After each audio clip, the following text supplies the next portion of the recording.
Hey everyone, welcome to CLAT point and let's start. आज का हमारा the Hindu news discussion 25 of Feb के जो भी इंपॉर्टेंट न्यूज़ हैं वो हम डिस्कस करेंगे। और पीछे भी हमारे कुछ आर्टिकल्स छूट गए थे जो मैंने आपसे कहा था कि हम आगे कवर करेंगे, तो उसको भी हम आज कवर करने वाले हैं। तो आज के सेशन में हम 3 इंपॉर्टेंट आर्टिकल्स देखेंगे। सबसे पहला जो आर्टिकल है वो हम यहाँ पे इंडिया और बांग्लादेश के रिलेशन से रिलेटेड है। अभी G20 में बांग्लादेश को इनवाइट किया था इंडिया ने, तो उसी की वजह से ये चीज़ काफ़ी न्यूज़ में आ गई थी कि इंडिया बांग्लादेश के रिलेशन कैसे चल रहे हैं, क्या है। तो आज जो है ना, देखो, ऐसे टॉपिक्स जो होते हैं ना, जैसे कि इंडिया बांग्लादेश का रिलेशन है या कुछ भी है, तो आप ये चीज़ समझ के चलना कि ये टॉपिक आज के टॉपिक्स के रिलेवेंट तो है ही हैं, बट कल को भी इंडिया बांग्लादेश से रिलेटेड कोई भी नया करंट अफेयर आता है ना, तो उसके बैकग्राउंड के लिए बहुत इंपॉर्टेंट है। और एग्जाम में कभी भी जो न्यूज़ में चीज़ रहती है सिर्फ उस पर क्वेश्चंस नहीं आता है, बैकग्राउंड के ऊपर भी आता है, तो वो आपको ध्यान रखना है। दूसरा आर्टिकल जो है ना वो नॉर्थ कोरिया से रिलेटेड है। नॉर्थ कोरिया में अभी क्या हो रहा है, नॉर्थ कोरिया ने मिसाइलें जो है ना भाई टेस्ट कर करके बिल्कुल सबका जीना खराब कर दिया है, और उसी के चलते हुए फिर साउथ कोरिया और यूएस ने एक मिलिट्री डील की है, तो ये पूरा कंटेक्स्ट समझेंगे। और तीसरा आर्टिकल जो है ना हमारा चीता वाला रह गया था। चीता वाला आर्टिकल वैसे तो है बहुत पुराना, लेकिन अभी 2-3 दिन पहले भी न्यूज़ आई थी कि भाई कुछ और चीते आ गए। तो क्या है ये चीता, वो भी समझ लेते हैं। तो चलिए फिर शुरू करते हैं आज के हमारे सेशन को। उससे पहले अगर आप क्लैट 2024 की तैयारी कर रहे हो, 2025 की कर रहे हो, तो क्लैट 2024 के लिए एवेंजर बैच, 2025 के लिए विजेता बैच हमारा शुरू हो चुका है। डिस्क्रिप्शन से आप हमारी एप्लीकेशन डाउनलोड कर सकते हो, इन कोर्सेज की डिटेल चेक कर सकते हो और आप इन कोर्सेज में इनरोल कर सकते हो। देखिए, सबसे पहले एक न्यू स्टार्ट टीटी पे कल मैंने क्वेश्चन पूछा था, और आई थिंक आप में से जिन्होंने भी जवाब दिए थे सही जवाब दिए थे। बाकी आप लोग पढ़ लेना, ये थोड़ा सा न्यू स्टार्ट टीटी न्यूज़ में थी, थोड़ा बहुत आपको एक्सप्लेन भी कर ही दिया है मैंने। ठीक है, चलो अब हम यहाँ पे बात करते हैं आज के पहले आर्टिकल के ऊपर। हुआ क्या है, नॉर्थ कोरिया कन्फर्म्स सेट कि नॉर्थ कोरिया कंफर्म ये करता है कि उसने test of intercontinental ballistic missile जो है वो टेस्ट करी है। तो पहले तो आपके दिमाग में क्वेश्चन आना चाहिए कि सर ये इंटर कॉन्टिनेंटल बैलिस्टिक मिसाइल है क्या, जिसको शॉर्ट में ना आईसीबीएम बोलते हैं। इसका फुल फॉर्म भी आपको पता होनी चाहिए, inter continental ballistic missile.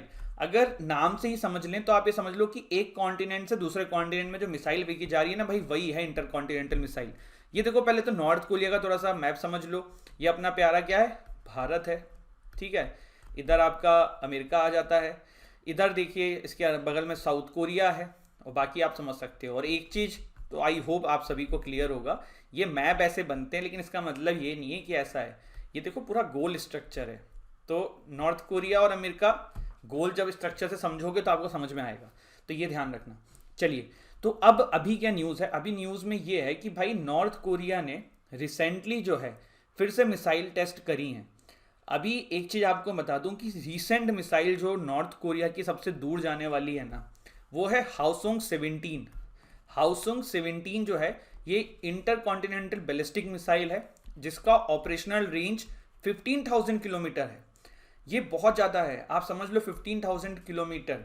Sixth वाला देखो जो है हाउसोंग 15, वो 13,000 प्लस किलोमीटर का था इनका। आप यहाँ पे देखो, इससे समझ सकते हो। ये 1, 2, 3 करके जो है ना, ये नॉर्थ कोरिया की मिसाइल्स देखो कहाँ कहाँ तक पहुँच सकती हैं। मिसाइल का पर्पस क्या है कि उसमें न्यूक्लियर बम्स भेज के यहाँ भेज दिया जाए और इस जगह को तबाह कर दिया जाए, यहाँ भेज दिया जाए, यहाँ से यहाँ भेज दिया जाए, उसको तबाह कर दिया जाए। तो मिसाइल के अंदर लोड में क्या डाल रहे हो एक अलग बात है, पर मिसाइल की रेंज कितनी है वो चेक किया जाता है। तो अभी रिसेंटली जो है ना हाउसोंग 17 की वजह से बहुत न्यूज़ में था, क्योंकि भाई इन्होंने 15,000 किलोमीटर वाला जो है ऑपरेशनल रेंज अभी हासिल कर लिया है। और उसके बाद क्या हुआ, उसके बाद हुआ ये कि भाई आपका जो यूएसए था और साउथ कोरिया था, इन्होंने मिलिट्री ड्रिल की है। अभी मिलिट्री ड्रिल क्यों किए जाते हैं, ये सामने वाली कंट्री को डराने के लिए किए जाते हैं। थोड़ा सा नॉर्थ कोरिया के न्यूक्लियर टेस्ट के बारे में भी जान लो।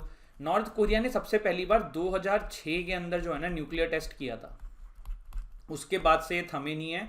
और 2017 में तो इन्होंने बहुत ज़्यादा मैसिव लेवल पे किया था, जो कि वन ऑफ द मतलब सबसे खतरनाक न्यूक्लियर टेस्ट माना जाता है नॉर्थ कोरिया का।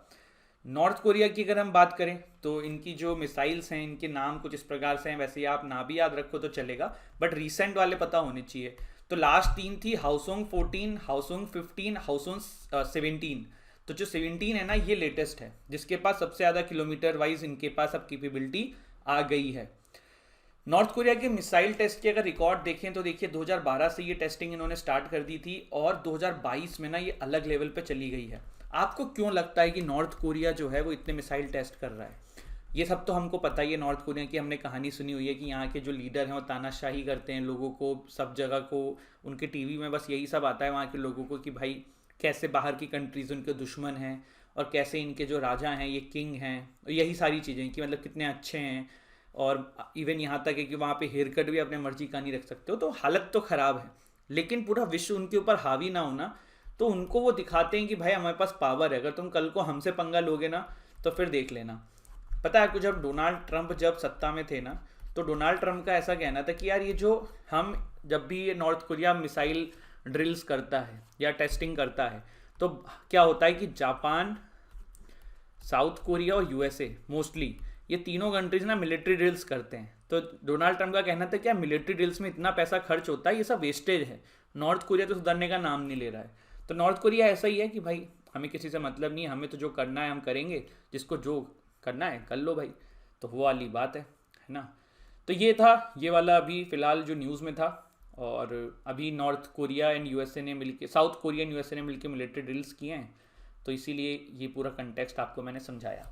अब एक हमारा आर्टिकल जो है ना वो चीता से रिलेटेड रह गया था। 4 से 5 दिन पहले न्यूज़ आई थी कि भाई कुछ और चीता आए हैं। तो पहले तो थोड़ी बेसिक चीज़ जान लो दोनों के बारे में। ये देखो आपका क्या है, अफ्रीकन चीता है, कुछ इस तरीके से होता है। ये आपका एशियाटिक चीता है जो कुछ इस तरीके से होता है, ठीक है। एशियाटिक चीता जो है ना, इसको क्रिटिकली इंडेंजर्ड कैटेगरी में डाला गया है, ठीक है। ये पूछा जा सकता है कि आयुसीएन स्टेटस किसका क्या है। और अफ्रीकन चीता जो है ना ये वनरेबल है, क्रिटिकली इंडेंजर्ड मतलब ये तो आप खत्म के कगार पे, सिर्फ ईरान में आप पाए जाते हैं। साइट्स का स्टेटस इसका अपेंडिक्स 1 है, इसका भी अपेंडिक्स 1 है। ईरान में बचे हुए हैं, ये अफ्रीका में काफ़ी सारे हैं अभी।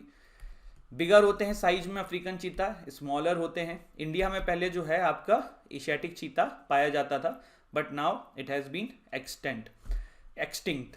अभी ये इंडिया में कहाँ आ रहा है, तो ये अफ्रीका के नेमीबिया से लाया जा रहा है इंडिया के कूनो नेशनल पार्क में।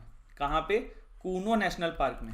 कूनो नेशनल पार्क जो है ये कहाँ पे स्थित है? ये आपका मध्य प्रदेश में स्थित है, ठीक है। इतनी चीज़ें क्लियर हुई, बहुत अच्छी बात है। कूनो नेशनल पार्क जो है स्टैब्लिश हुआ था 1981 में, ठीक। 2018 के अंदर इसको नेशनल पार्क का स्टेटस मिला है। कुछ पॉइंट्स मैं आपको बता रहा हूँ जो आप इसी टॉपिक्स में नोट कर सकते हैं। 1981 में कूनो नेशनल पार्क जो है वो स्टैब्लिश हुआ था। 2018 में कूनो नेशनल पार्क को नेशनल पार्क का स्टेटस मिला था। इसके अलावा तो और कुछ इसमें ऐसा है नहीं जो हमें समझना है। कितने चीताज आ रहे हैं इसकी काउंटिंग हमें कोई ध्यान रखने की ज़रूरत नहीं है। ये जो मेन पॉइंट्स यहाँ पे है ना, इन दोनों के बीच में डिफरेंसेस और छोटी छोटी चीज़ें वो आपको पता होनी चाहिए। इसमें पहले देखो एक कंट्रोवर्सी भी थी कि पहले सुप्रीम कोर्ट ने ना इसके ऊपर बैन लगा रखा था कि भाई आप इस तरीके से बाहर के जानवर नहीं ला सकते हो। क्यों नहीं ला सकते हो? कि भाई यहाँ के एनवायरनमेंट में अगर वो नहीं मतलब सरवाइव कर पाए तब क्या। पर वो बैन बाद में लिफ्ट हो गया था और इसी वजह से फिर ये प्रोसेस जो है ना ये आ गई। जहाँ तक मुझे याद है ना ये यूपीए के समय का पूरा मामला था, लेकिन वो तब से पेंडिंग पड़ा था कोर्ट के चक्कर में। और फिर जब एनडीए आई है ना तब इन्होंने इसको फिर आगे बढ़ाया है। समझ गए? बहुत अच्छी बात है, समझ गए तो यार। इसके बाद देखो अभी कुछ न्यूज़ ये चल रही है कि इंडिया बांग्लादेश के रिलेशन कैसे हैं। काफ़ी न्यूज़ में आर्टिकल्स आ रहा है। अभी रिसेंट इसलिए भी आया है क्योंकि बांग्लादेश ने ऐसा बोला है कि इंडिया के साथ उनके रिलेशन जो हैं वो गोल्डन चैप्टर लिख रहे हैं। और इसमें देखो शेख हसीना जी का बहुत बड़ा रोल है और इसके पीछे एक बड़ी कहानी कि शेख हसीना जी का कैसे बहुत बड़ा रोल है, क्या है ये कहानी। इंडिया बांग्लादेश का रिलेशन आपको पूरा पता होना चाहिए, क्योंकि कोई भी करंट अफेयर इंडिया बांग्लादेश से रिलेटेड होगा ना, उसका बैकग्राउंड में ये पता नहीं होगा तो आप नहीं समझ पाओगे। तो आज का जो तीसरा टॉपिक है वो डिटेल से अब शुरू करते हैं। और देखिए शेख हसीना जी हमेशा ये चीज़ कहती हैं कि India is very close to her heart. इसके पीछे कहानी है, मैं आपको बताता हूँ। ये देखिए शेख मुजिबुर रहमान जो हैं वो इनके पूरी की पूरी इनकी जब फैमिली है उसको असैसिनेट कर दिया जाता है। एंड तब उस समय जर्मनी में अपनी पढ़ाई कर रही थी, तो इनको इंडिया में ही रखा गया था उस समय। ये इन्हीं की फैमिली का पूरा पार्ट है। और इन्हीं की फैमिली में जब पूरी फैमिली को असैसिनेट कर दिया था बांग्लादेश में, तो शेख हसीना जी जर्मनी में पढ़ाई करती थी, तो उनको इंडिया ने, इंदिरा गांधी जी की उस समय सरकार थी, तो उन्होंने जो है इनको अपने यहाँ पे जो आप कह सकते हो कि असाइलम टाइप का दिया था। और फिर क्या होता था कि बांग्लादेश के जो लीडर्स होते थे वो इंडिया ही आते थे इनसे मिलने के लिए। Sheikh Hasina ji is daughter of Sheikh Mujibur Rahman, ये ध्यान रखिएगा। अब थोड़ा सा और समझते हैं। तो उस समय जो मैंने आपको बताया कि इंदिरा गांधी जी ने इनको यहाँ पे सपोर्ट दिया था, तो ये बात ये हमेशा कहती हैं, बहुत जगहों पे कहती हैं कि India is very close to my heart. India ने मुझे तब मदद करी थी जब हमें सबसे ज़्यादा ज़रूरत थी। दूसरा फिर जो 1971 में आपको पता है कि जो बांग्लादेश है पहले वो पाकिस्तान का पार्ट होता था, तो वो भी इंडिया ने ही बांग्लादेश को आज़ादी दिलाई है पाकिस्तान से, और बांग्लादेश बांग्लादेश बना है। तो ये सब कुछ कारण है जिसकी वजह से बांग्लादेश का एक जो सॉफ्ट कॉर्नर रहा है ना इंडिया के लिए, वो हमेशा रहा है। और जब से शेख हसीना जी आई हैं थोड़ा और ज़्यादा हो गया है। तो ये वाली चीज़ थी। अब थोड़ा सा इसमें और समझते हैं। अब दोनों ही कंट्रीज़ के बीच में देखो ना, 2014 में एक प्रॉब्लम्स आती थी रिगार्डिंग मैरीटाइम बाउंड्री एग्रीमेंट। तब इस पे ना एक फ़ैसला आया। तो इस फैसले के अंदर ना देखो बहुत सारे लोग इन्वॉल्व थे, चाइना भी था, इंडिया भी था, आपका बांग्लादेश भी था। तो चाइना ने तो मना कर दिया कि जो ये फाइनली कंक्लूजन हुआ है land and maritime boundary agreement का, हम नहीं मानते। लेकिन इंडिया ने मान लिया था। तो ये इंडिया की तरफ से भी एक प्रयास था कि बांग्लादेश और इंडिया के बीच में जो प्रॉब्लम्स है वो सॉल्व हो जाएं और ज़्यादा इश्यूज ना रहें।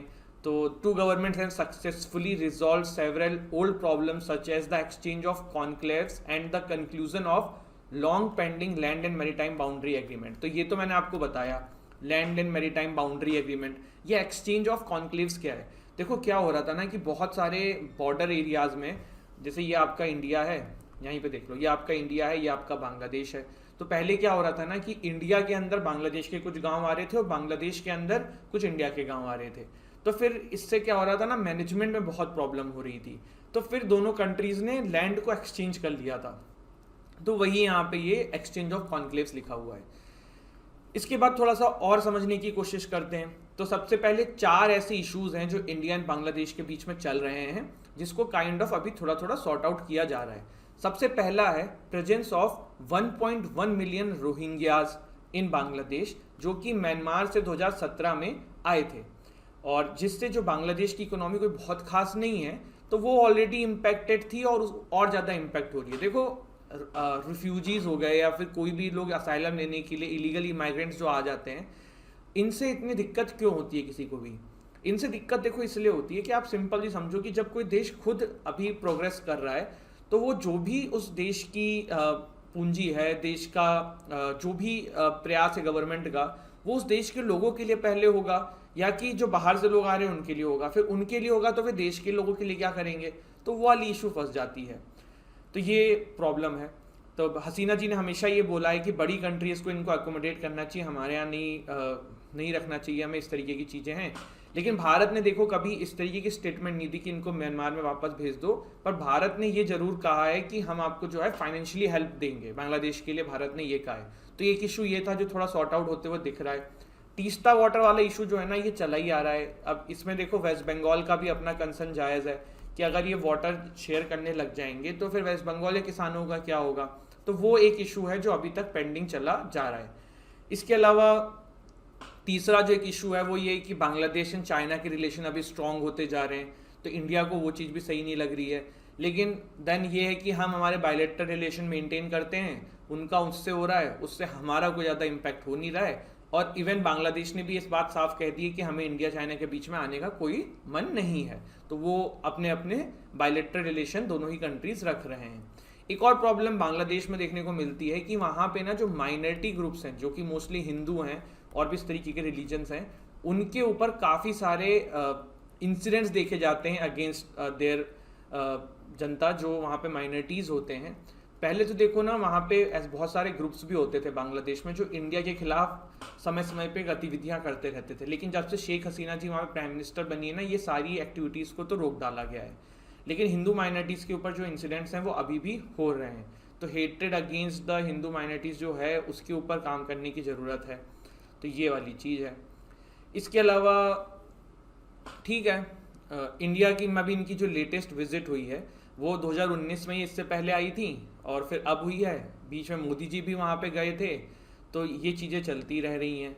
अभी जो विजिट आई है इसके पीछे 2-3 और भी कारण हैं, जैसे कि the birth anniversary of Bangabandhu Sheikh Mujibur Rahman, the father of the nation Bangladesh के जिनको बोला जाता है, the golden jubilee of independence, 50 years of the establishment of diplomatic relation between India and Bangladesh हुए थे। तो ये सारी चीज़ें हैं, तो इसीलिए अभी ये मीट भी आपके सामने आपको देखने को मिली थी। अब अभी जो मीट हुई है इसमें क्या क्या नए चीज़ें देखने को मिली हैं, तो 7 एग्रीमेंट्स ऐसे नए चीज़ों पे हुए हैं, जैसे कि water sharing, railway, science and technology, space, media and capacity building. इसके अलावा कॉम्प्रेहेंसिव इकोनॉमिक पार्टनरशिप एग्रीमेंट भी 2022 के अंदर लॉन्च करने की बात करी है दोनों कंट्रीज़ के अंदर, दोनों कंट्रीज़ ने। बेसिकली होगा क्या, CEPA से कि जो ट्रेड होते हैं ना वो थोड़े बेटर हो जाएंगे, जो बीच में बैरियर्स होते हैं टैक्स का या और भी चीज़ों का, वो थोड़ा कम हो जाता है, तो वो वाला एग्रीमेंट की बात है यहाँ पे। देखो क्या है ना, बांग्लादेश के पास अभी लीस्ट डेवलप्ड कंट्री का स्टेटस है, पर ये 2026 तक है। इस स्टेटस का बहुत फ़ायदा होता है इंटरनेशनल लेवल पे ट्रेड एंड एवरीथिंग में, पर ये 2026 के बाद बांग्लादेश से हट जाएगा। तो बांग्लादेश भी उसी के प्रयास में आगे लगा हुआ है बायलैटरल रिलेशन करके अपना ट्रेड नेटवर्क स्ट्रॉन्ग करने के लिए। तो ये सारी चीज़ें हैं। कनेक्टिविटी तो दोनों कंट्रीज़ की ऑलरेडी बहुत अच्छी है, इसको और अच्छा कर सकते हैं। तो ये बेसिक चीज़ें थी regarding this particular article. Rohingyas वाले मसले में क्या हुआ, तो ये यहाँ पे बात यही हुई है कि भारत ने ये तो नहीं कहा है कि हम म्यांमार को दिक्कत देंगे या म्यांमार से कुछ कहा है कि आप इनको वापस ले लो। भारत ने ये कहा है कि हम जो है आपको फाइनेंशियल एड प्रोवाइड कराएंगे जो भी आपको दिक्कत होगी, क्योंकि बहुत ज़्यादा जो रोहिंग्याज है ना वो बांग्लादेश में ही शरण लेके पहुँचे हैं। तो ये वाली चीज़ है, ठीक है। चलिए बढ़ते हैं आगे।